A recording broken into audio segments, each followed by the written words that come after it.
इन्हें बनाकर दिल में लिया समाए, नैनों से जादू करके, नैनों से जादू करके गम सारा लिया, मेरे लाडले कहा, मेरे लाडले कहा, आंचल में भर लिया।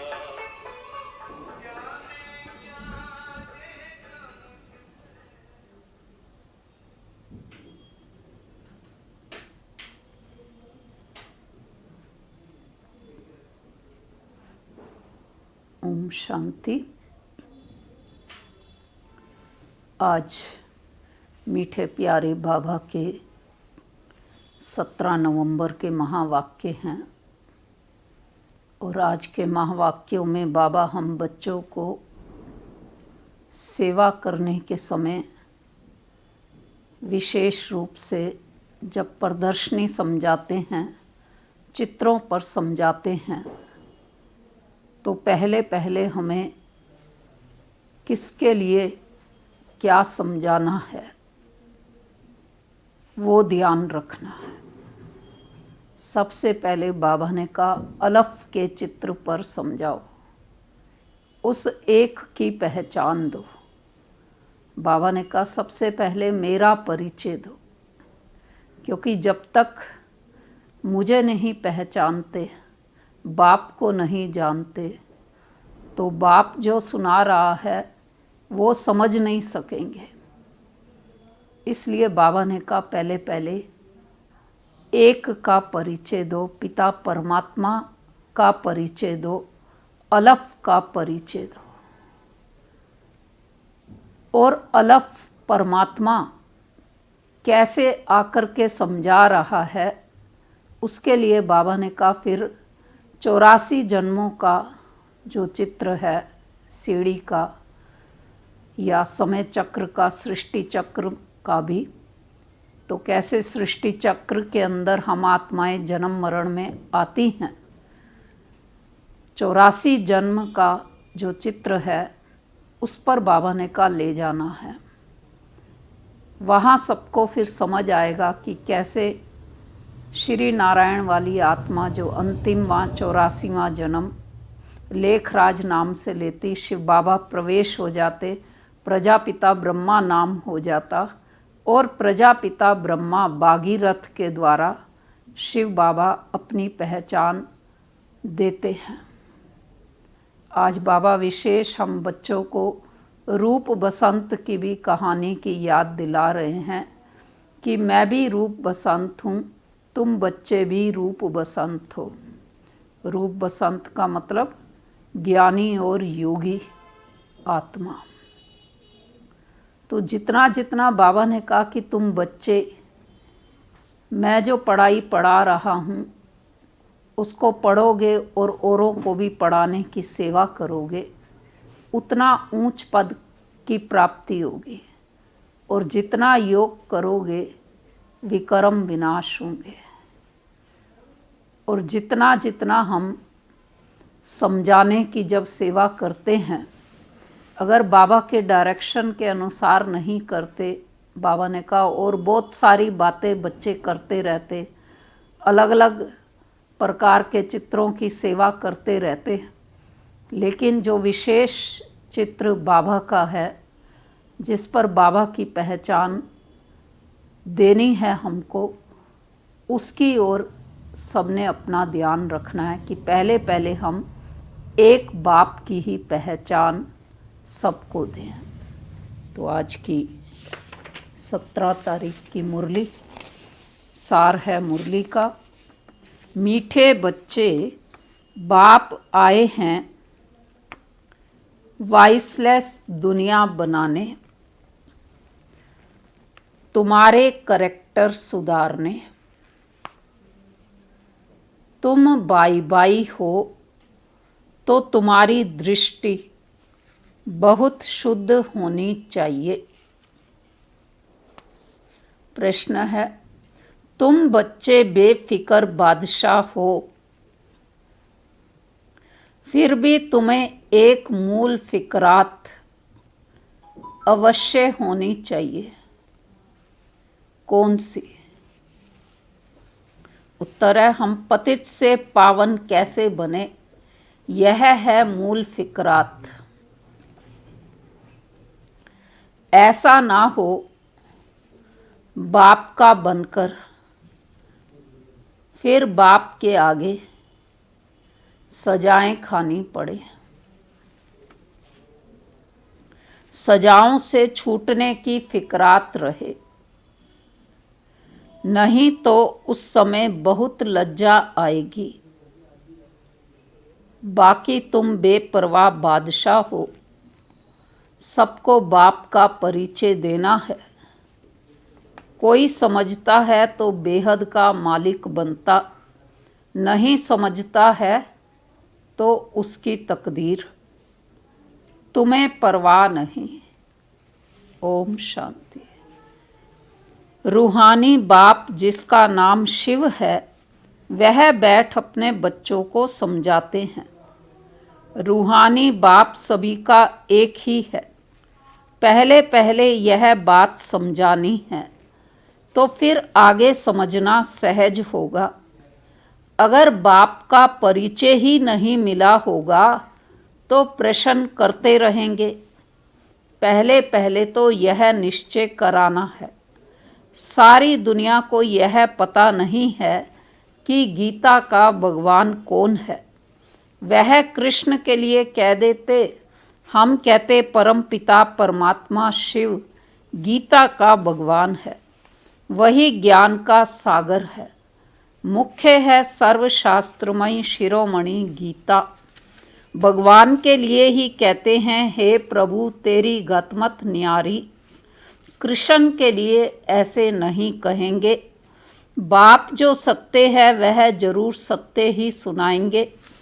दुनिया पहले नई सतो प्रदान थी, अभी दुनिया पुरानी तमो प्रदान है। दुनिया को बदलने वाला एक बाप ही है। बाप कैसे बदलते हैं वह भी समझाना चाहिए। आत्मा जब सतो प्रदान बने तब दुनिया भी सतो प्रदान स्थापन हो। पहले पहले तुम बच्चों को अंतर्मुख होना है। ज़्यादा तीक तीक नहीं करनी है। अंदर घुसते हैं तो बहुत चित्र देख पूछते ही रहते हैं। पहले पहले समझानी ही एक बात चाहिए। ज़्यादा पूछने की मार्जन ना मिले। बोलो, पहले तो एक बात पर निश्चय करो, फिर आगे समझाए, फिर तुम 84 जन्मों के चक्र पर ले आ सकते हो।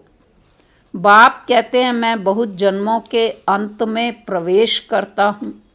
इनको ही बाप कहते हैं, तुम अपने जन्मों को नहीं जानते हो। बाप हमको प्रजापिता ब्रह्मा द्वारा समझाते हैं। पहले पहले अलफ पर ही समझाते हैं। अलफ समझने से फिर कोई संशय नहीं होगा। बोलो, बाप सत्य है, वह भी असत्य नहीं सुनाते। बेहद का बाप ही राजयोग सिखलाते हैं। शिवरात्रि गाई जाती है तो जरूर शिव यहाँ आए होंगे ना। जैसे कृष्ण जयंती भी यहाँ मनाते हैं। कहते हैं, मैं ब्रह्मा द्वारा स्थापना करता हूँ। उस एक ही निराकार बाप के सब बच्चे हैं। तुम भी उनकी औलाद हो और फिर प्रजापिता ब्रह्मा की भी औलाद हो। प्रजापिता ब्रह्मा द्वारा स्थापना की तो जरूर ब्राह्मण ब्राह्मणियाँ होंगे, बहन भाई हो गए। इसमें पवित्रता रहती है। गृहस्थ व्यवहार में रहते पवित्र रहने की यह है बीती। बहन भाई हैं तो कभी क्रिमिनल दृष्टि नहीं होनी चाहिए। 21 जन्म दृष्टि सुधर जाती है। बाप ही बच्चों को शिक्षा देंगे ना। करेक्टर सुधारते हैं। अभी सारी दुनिया के करेक्टर सुधरने हैं। इस पुरानी पतित दुनिया में कोई करेक्टर नहीं, सब में विकार हैं। यह है ही पतित विशेष दुनिया। फिर वाइसलेस दुनिया कैसे बनेगी? सिवाय बाप के कोई बना नहीं सके। अभी बाप पवित्र बना रहे हैं। यह हैं सब गुप्त बातें। हम आत्मा हैं, आत्मा को परमात्मा बाप से मिलना है। सब पुरुषार्थ करते ही हैं भगवान से मिलने के लिए। भगवान एक निराकार है। लिबरेटर गाइड भी परमात्मा को ही कहा जाता है। दूसरे धर्म वाले कोई को लिबरेटर गाइड नहीं कहेंगे। परम पिता परमात्मा ही आकर लिबरेट करते हैं, अर्थात तमो प्रधान से सतो प्रधान बनाते हैं। गाइड भी करते हैं। तो पहले पहले यह एक ही बात बुद्धि में बिठाओ। अगर ना समझे तो छोड़ देना चाहिए।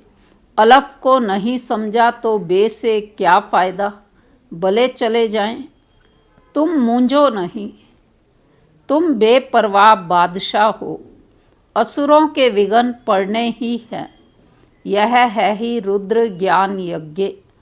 तो पहले पहले बाप का परिचय देना है। बाप कहते हैं मन मना भव। जितना पुरुषार्थ करेंगे उस अनुसार पद पाएंगे। आदि सनातन देवी देवता धर्म का राज्य स्थापन हो रहा है। इन लक्ष्मी नारायण की डिनाइस्टी है और धर्म वाले कोई डिनाइस्टी स्थापन नहीं करते हैं। बाप तो आकर सबको मुक्त करते हैं। फिर अपने अपने समय पर और धर्म स्थापकों को आकर अपना धर्म स्थापन करना है। वृद्धि होनी है, पतित बनना ही है। पतित से पावन बनाना यह तो बाप का ही काम है।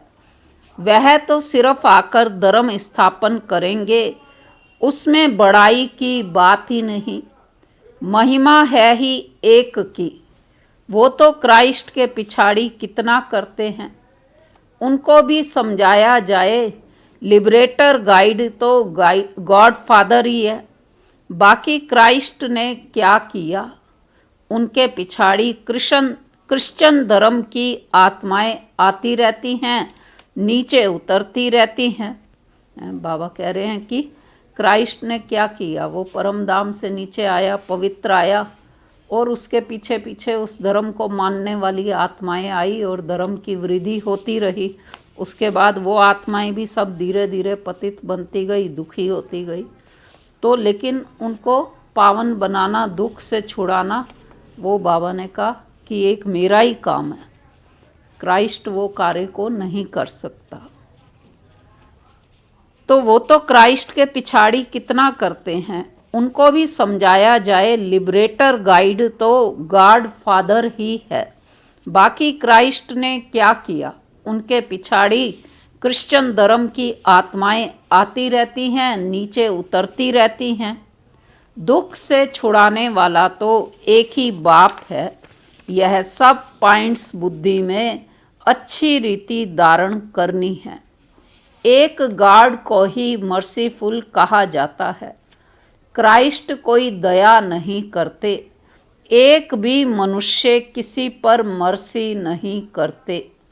मर्सी होती है बेहद की। एक बाप ही सब पर रहम करते हैं। सतयुग में सब सुख शांति में रहते हैं, दुख की बात ही नहीं। बच्चे एक बात अलफ पर किसको निश्चय कराते नहीं और बातों में चले जाते हैं। फिर कहते हैं, बाबा को फिर क्या कहते, सब गला ही खराब हो गया है। समझाते समझाते गला ही खराब हो गया। तो बाबा क्या कहेंगे? पहले पहले बाप का परिचय देना है। तुम और बातों में जाओ ही नहीं। बोलो, बाप तो सत्य बोलेंगे ना। हम ब्रह्मा कुमार कुमारियों को बाप ही सुनाते हैं। यह चित्र सब उसने बनवाए हैं, इसमें संशय नहीं लाना चाहिए। संशय बुद्धि विनाशंति।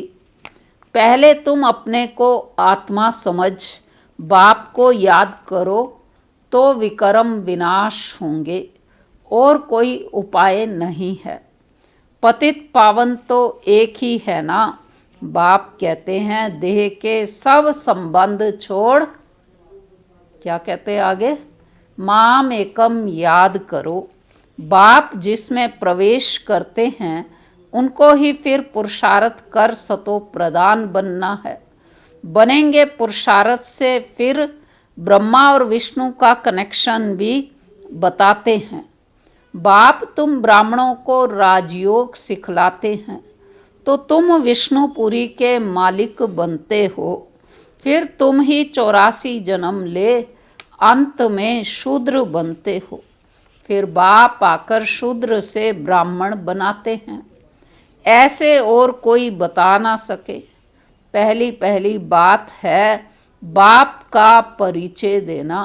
बाप कहते हैं मुझे ही पतितों को पावन बनाने यहाँ आना पड़ता है। ऐसे नहीं कि ऊपर से प्रेरणा देता हूँ।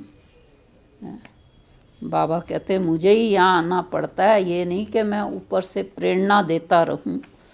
इनका ही नाम है भागीरथ, तो जरूर इनमें ही प्रवेश करेंगे। यह है भी बहुत जन्मों के अंत का जन्म। फिर सतो प्रधान बनते हैं।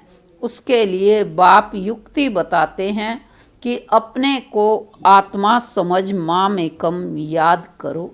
मैं ही सर्वशक्तिमान हूँ। मुझे याद करने से तुम्हारे में शक्ति आएगी, तुम विश्व के मालिक बनेंगे। यह लक्ष्मी नारायण का वर्षा इन्हों को बाप से मिला है। कैसे मिला वह समझाते हैं। प्रदर्शनी, म्यूजियम आदि में भी तुम कह दो कि पहले एक बात को समझो फिर और बातों में जाना। यह बहुत जरूरी है समझना, नहीं तो तुम दुख से छूट नहीं सकेंगे। पहले जब तक निश्चय नहीं किया है तो तुम कुछ समझ नहीं सकेंगे। इस समय है ही भ्रष्टाचारी दुनिया। देवी देवताओं की दुनिया श्रेष्ठाचारी थी। ऐसे ऐसे समझाना है। मनुष्यों की नबज भी देखनी चाहिए। नबज में क्या देखें? कुछ समझता है या तवाई है। अगर तवाई है तो फिर छोड़ देना चाहिए। टाइम वेस्ट नहीं करना चाहिए। जो तवाई होगा वो क्या होगा? चारों ओर इधर उधर ऊपर नीचे देखता रहेगा। तो इसलिए बाबा ने कहा चात्रक पात्र को परखने की भी बुद्धि चाहिए। जो समझने वाला होगा उनका चेहरा ही बदल जाएगा। पहले पहले तो खुशी की बात देनी है। कौन सी खुशी की बात? बेहद के बाप से बेहद का वर्षा मिलता है ना। बाबा जानते हैं याद की यात्रा में बच्चे बहुत ढीले हैं। बाप को याद करने की मेहनत है, उसमें ही माया बहुत विघ्न डालती है। यह भी खेल बना हुआ है। बाप बैठ समझाते हैं। कौन सी बात? कि कैसे यह खेल बना बनाया है। दुनिया के मनुष्य तो रिंचक भी नहीं जानते, इसलिए कहते बनी बनाई बन रही, अब कुछ बननी नहीं। चिंता ताकि कीजिए जो अनहोनी होए। तो बाबा समझा रहे कि ये खेल बना बनाया है।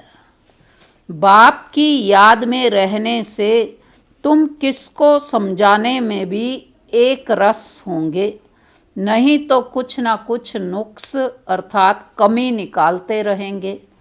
बाबा कहते हैं तुम ज़्यादा कुछ भी तकलीफ ना लो, स्थापना तो जरूर होनी ही है। बावी को कोई भी टाल नहीं सकता। उल्लास में रहना चाहिए। बाप से हम बेहद का वर्षा ले रहे हैं। बाप कहते हैं माम एकम याद करो। बहुत प्रेम से बैठ समझाना है। बाप को याद करते प्रेम में आंसू आ जाने चाहिए और तो सभी संबंध हैं कलयुगी। यह है रूहानी बाप का संबंध। यह तुम्हारे आंसू भी विजय माला के दाने बनते हैं। बहुत थोड़े हैं जो ऐसा प्रेम से बाप को याद करते हैं। ऐसे प्रेम से याद करने वाले भी विजय माला के दाने बन जाते हैं। कोशिश कर जितना हो सके अपना टाइम निकाल अपने भविष्य को ऊंचा बनाना चाहिए। प्रदर्शनी में इतने ढेर बच्चे नहीं होने चाहिए, ना इतने चित्रों की दरकार है। नंबर 1 चित्र है गीता का भगवान कौन, उसके बाजू में लक्ष्मी नारायण का, सीढ़ी का, बस। बाकी इतने चित्र कोई काम के नहीं। तुम बच्चों को जितना हो सके याद की यात्रा को बढ़ाना है। तो आज बाबा जी मुख्य चित्रों को प्रीफरेंस दे रहे हैं, महत्व दे रहे हैं। एक तो गीता का भगवान कौन है, फिर लक्ष्मी नारायण का, और फिर सीढ़ी का। तो तुम बच्चों को जितना हो सके याद की यात्रा को बढ़ाना है। मूल फिक्रात रखनी है कि पतित से पावन कैसे बने। बाबा का बनकर और फिर बाबा के आगे जाकर सजा खाएं, यह तो बड़ी दुर्गति की बात है। अभी याद की यात्रा पर नहीं रहेंगे तो फिर आगे सजा खाने समय बहुत बहुत लज्जा आएगी। सजा ना खानी पड़े, यह सबसे ज़्यादा फुरना रखना है। रखेंगे ना सब। तो तुम रूप भी हो, बसंत भी हो। बाबा भी कहते हैं मैं रूप भी हूँ, बसंत भी हूँ। रूप बसंत की कहानी सबने सुनी है, मुरली में कई बार आ चुकी। तो छोटी सी बिंदी हूँ, बाबा कह रहे हैं छोटी सी बिंदी हूँ और फिर ज्ञान का सागर भी हूँ। तुम्हारी आत्मा में सारा ज्ञान बरते हैं। 84 जन्मों का सारा राज तुम्हारी बुद्धि में है। तुम ज्ञान का स्वरूप बन ज्ञान की वर्षा करते हो। ज्ञान का एक एक रतन कितना अमूल्य है, इनकी वैल्यू कोई कर ना सके। इसलिए बाबा कहते हैं पद्मा पदम भाग्यशाली। तुम्हारे चरणों में पद्म की निशानी भी दिखाते हैं, इनको कोई समझ ना सके। पद्म की निशानी कमल का फूल कईयों के पैर के तलवे में होता है। तो मनुष्य पद्मपति नाम रखते हैं, समझते हैं इनके पास बहुत धन है। पद्मपति का एक सरनेम भी रखते हैं। बाप सब बातें समझाते हैं, फिर कहते हैं मूल बात है बाप को और 84 के चक्र को याद करो। यह नॉलेज भारतवासियों के लिए ही है। तुम ही 84 जन्म लेते हो, यह भी समझ की बात है ना। और कोई सन्यासी आदि को स्वदर्शन चक्रधारी भी नहीं कहेंगे, देवताओं को भी नहीं कहेंगे। देवताओं में ज्ञान होता ही नहीं। तुम कहेंगे हमारे में सारा ज्ञान है, इन लक्ष्मी नारायण में नहीं है। बाप तो यथार्थ बात समझाते हैं ना। यह ज्ञान बड़ा वंडरफुल है। तुम कितने गुप्त स्टूडेंट हो। तुम कहेंगे हम पाठशाला में जाते हैं, भगवान हमको पढ़ाते हैं। एम ऑब्जेक्ट क्या है, हम यह अर्थात लक्ष्मी नारायण बनेंगे। मनुष्य सुनकर वंडर खाएंगे। हम अपने हेड ऑफिस में जाते हैं, क्या पढ़ते हो। मनुष्य से देवता, बैगर से प्रिंस बनने की पढ़ाई पढ़ रहे हो। तुम्हारे चित्र भी फर्स्ट क्लास हैं। धन दान भी हमेशा पात्र को किया जाता है। पात्र तुमको कहाँ मिलेंगे। बाबा कह रहे ज्ञान रूपी धन जो है पात्र को दिया जाता है। पात्र कहाँ मिलेंगे, शिव के, लक्ष्मी नारायण के, राम सीता के मंदिरों में। वहां जाकर तुम उन्हों की सेवा करो, अपना टाइम वेस्ट नहीं करो। गंगा नदी पर भी जाकर तुम समझाओ, पतित पावनी गंगा है या परमपिता परमात्मा है। सर्व की सदगति यह पानी करेगा या बेहद का बाप करेगा। तुम इस पर अच्छी रीति समझा सकते हो। विश्व का मालिक बनने का रास्ता बताते हो। दान करते हो कौड़ी जैसे मनुष्य को, हीरे जैसा विश्व का मालिक बनाते हो। भारत विश्व का मालिक था ना। तुम ब्राह्मणों का देवताओं से भी उत्तम कुल है। यह बाबा तो समझते हैं मैं बाप का एक ही सिक्की लदा बच्चा हूँ। ब्रह्मा बाबा को कितना नशा रहता था कि मैं शिव बाबा का एक ही सिक्की लदा बच्चा हूँ। अब बाबा अपना अनुभव भी साथ साथ बीच में सुना रहे। बाबा ने हमारा यह शरीर लोन पर लिया है। तुम्हारे सिवाय और कोई भी यह बातें समझ ना सके। बाबा की हमारे पर सवारी की हुई है। हमने बाबा को कूले पर बिठाया है, अर्थात शरीर दिया है कि सर्विस करो। उनका एवजा फिर वह कितना देते हैं जो हमको सबसे ऊंच कंधे पर चढ़ाते हैं, नंबर 1 ले जाते हैं। बाप को बच्चे प्यारे लगते हैं तो उनको कंधे पर चढ़ाते हैं ना। माँ बच्चे को सिर्फ गोद तक लेती है, बाप तो कंधे पर चढ़ाते हैं। पाठशाला को कभी कल्पना नहीं कहा जाता। स्कूल में हिस्ट्री ज्योग्राफी पढ़ते हैं तो क्या वह कल्पना हुई? तो यह भी वर्ल्ड की हिस्ट्री ज्योग्राफी है ना। अच्छा, मीठे मीठे सिक्की लदे बच्चों प्रति मात पिता बाप दादा का याद प्यार और गुड मॉर्निंग। रूहानी बाप की रूहानी बच्चों को नमस्ते। हम रूहानी बच्चों की रूहानी बाप दादा को नमस्ते। तो आज की मुरली की धारणा की पॉइंट है, पहला है बहुत प्रेम से बैठकर रूहानी बाप को याद करना है। याद में प्रेम के आंसू आ जाएं तो वह आंसू विजय माला का दाना बन जाएंगे। अपना समय भविष्य प्रारब्ध बनाने में सफल करना है। दूसरा, अंतर्मुखी हो, सबको अलफ का परिचय देना है। ज़्यादा तीख तीख नहीं करनी है। एक ही फुरना रहे कि ऐसा कोई कर्तव्य ना हो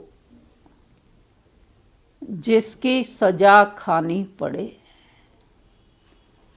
वरदान है आज की मुरली का। शुभ भावना से सेवा करने वाले बाप समान अपकारियों पर भी उपकारी भव। स्लोगन है, ज्ञान का सिमरण करना ही सदा हर्षित रहने का आधार है।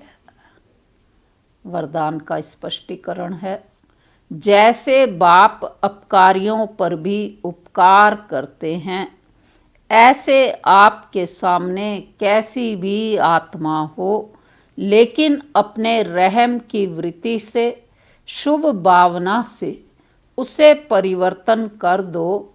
यही है सच्ची सेवा। जैसे साइंस वाले रेत में भी खेती पैदा कर देते हैं, ऐसे साइलेंस की शक्ति से रहम दिल बन अपकारियों पर भी उपकार कर धरनी को परिवर्तन करो। स्व परिवर्तन से, शुभ भावना से कैसी भी आत्मा परिवर्तन हो जाएगी, क्योंकि शुभ भावना सफलता अवश्य प्राप्त कराती है। अच्छा, ओम शांति।